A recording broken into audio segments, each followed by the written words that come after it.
ఆంజనేయ స్వామికి chicken, mutton చపాతీలతోటి నైవేద్యం పెట్టడం అంటే కొంచెం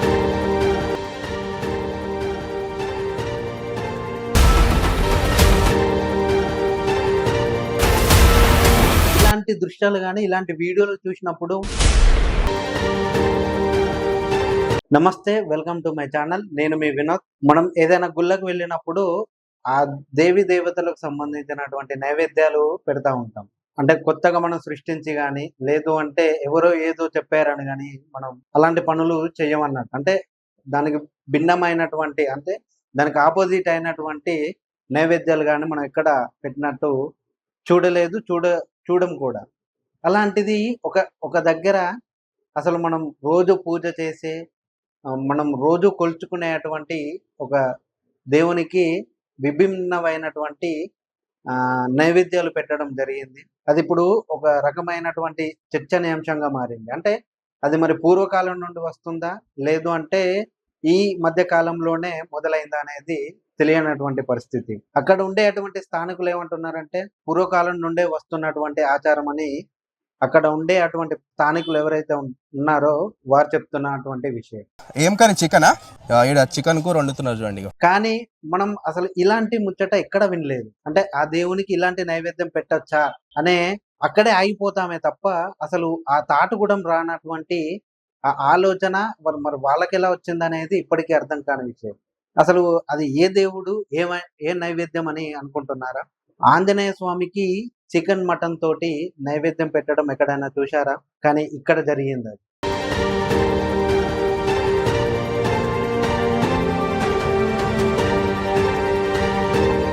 అయితే అక్కడ ఉన్నటువంటి స్థానికులు ఏం చెప్తున్నారంటే అది పూర్వకాలం నుండే వచ్చిందని వాళ్ళు చెప్తున్నారు. లేదు అది ఈ మధ్య కాలం నుండే వచ్చిందని అంటే ఆ వీడియో చూసిన కొంతమంది స్థానికులు చెప్తున్నారు. మరి ఏది నమ్మాలి? అసలు ఆంజనేయ స్వామికి ఇలాంటి నైవేద్యం కూడా పెట్టొచ్చా? పెడితే ఏ సందర్భాలలో పెట్టాలి అనేది ఒకసారి మనం తెలుసుకునే ప్రయత్నం చేద్దాం. ఎందుకు అంటే ఇది కొత్తగా వింతగా జరుగుతున్నటువంటి పరిస్థితులు అవి. ఆంజనేయ స్వామికి చికెన్, మటన్ చపాతీలతోటి నైవేద్యం పెట్టడం అంటే కొంచెం వింతగా ఉంటుంది. బేసిక్గా ఎక్కడ చూడనటువంటి పరిస్థితులు మనం అక్కడ చూస్తూనే ఉన్నాం. ఇది ఎక్కడ జరిగింది అంటే వనపర్తి జిల్లాలో పెబ్బేరు మండలంలో పాతపల్లి గ్రామంలో ఉన్నటువంటి ఒక ఆంజనేయ స్వామి టెంపుల్లో ఈ నైవేద్యం పెట్టడం జరిగింది. తీసుకొని వచ్చిన చూడండి స్వామి వారికి. ఏమేమి ఉన్నాయండి దీంట్లో? రొట్టె, అన్నము, ఓకే, కూర చికెన్ కూరనా? కోడి కోసి స్వామివారికి ప్రసాదంగా సమర్పించనీగా పోతున్నారు. ఓకే అండి, ఓకే.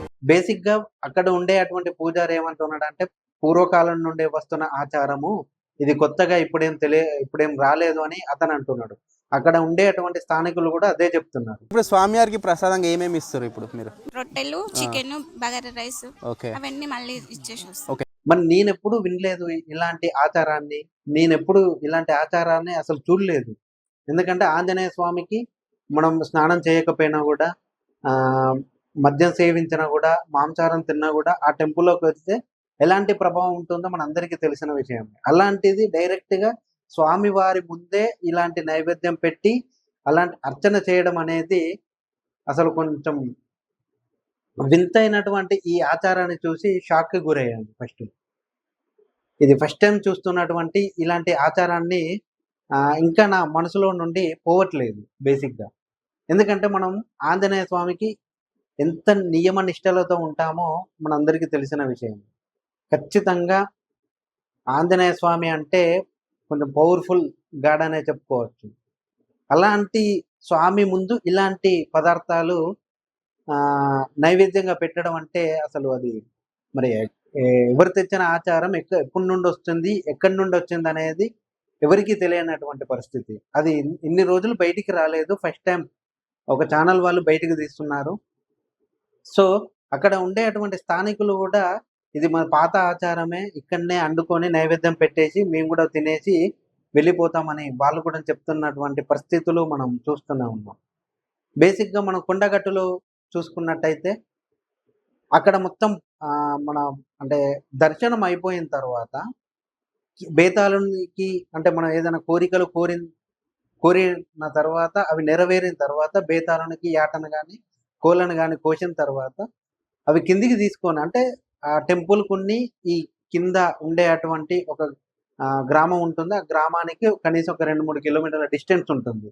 అక్కడ వండుకొని తినేసి అక్కడి నుండి అంటే కిందికి వెళ్ళిపోతాము. అంటే ఎవరి గ్రామానికి వాళ్ళు వెళ్ళిపోతారు. కానీ ఇక్కడ డైరెక్ట్‌గా అక్కడనే వండుకొని, అక్కడనే దేవునికి అక్కడే ఉండేటువంటి ఆంజనేయ స్వామి దేవునికి నైవేద్యంగా పెట్టేసి, మళ్ళీ అక్కడే తాగి, తినేసి వెళ్ళిపోతారు. ఈ వింతైన ఆచారం వనపర్తి జిల్లాలో జరిగింది. సో, ఇలాంటి ఆచారాన్ని నేనెప్పుడూ చూడలేదు. కేవలం ఆ ఆంజనేయ స్వామికి గోధుమ రవ్వతో చేసినటువంటి పాయసం ఇష్టంగా పెడతారు.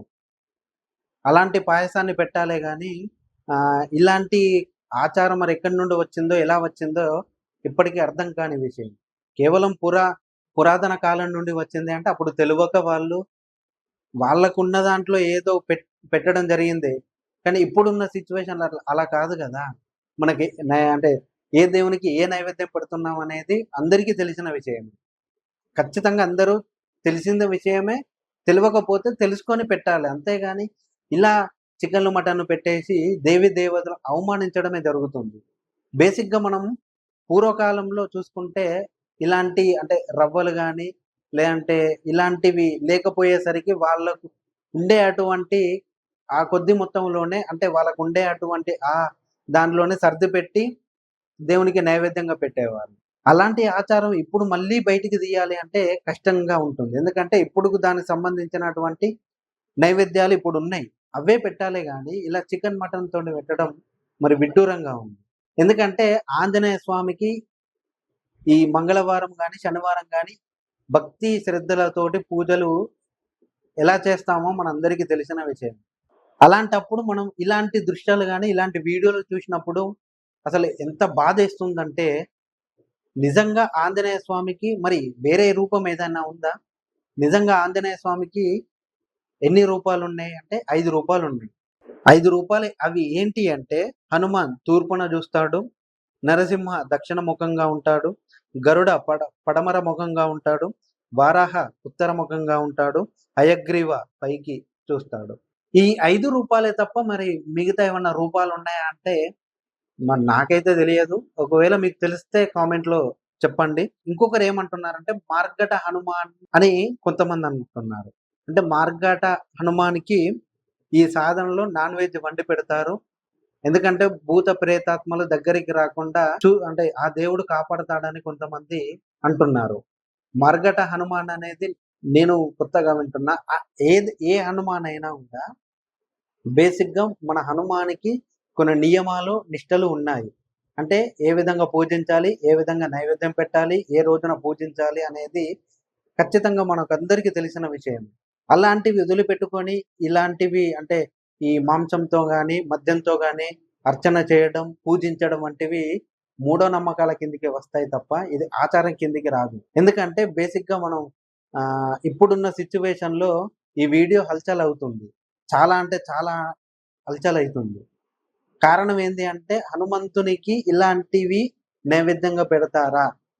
అసలు ఎలా పెడతారు? ఏ కోణంలో పెడతారనేది అసలు నమ్మశక్యంగా లేదు. సో, బేసిక్‌గా మనం ఇక్కడ చూసుకుంటే మన పురాతన నుండి వచ్చినయా? లేకుంటే మన తాత ముత్తాతల నుండి వచ్చినయా? లేకుంటే మనం తరతరాలుగా ఇలాగే చేస్తున్నామంటే కొంచెం ఇబ్బందికరమైనటువంటి విషయాలు జరుగుతా ఉంటాయి. ఎందుకంటే అప్పుడున్న సిట్యుయేషన్‌లో అలా చేసేవారు. కానీ తరతరాలు మారిన కొద్దీ మనం మారుతా ఉండాలి.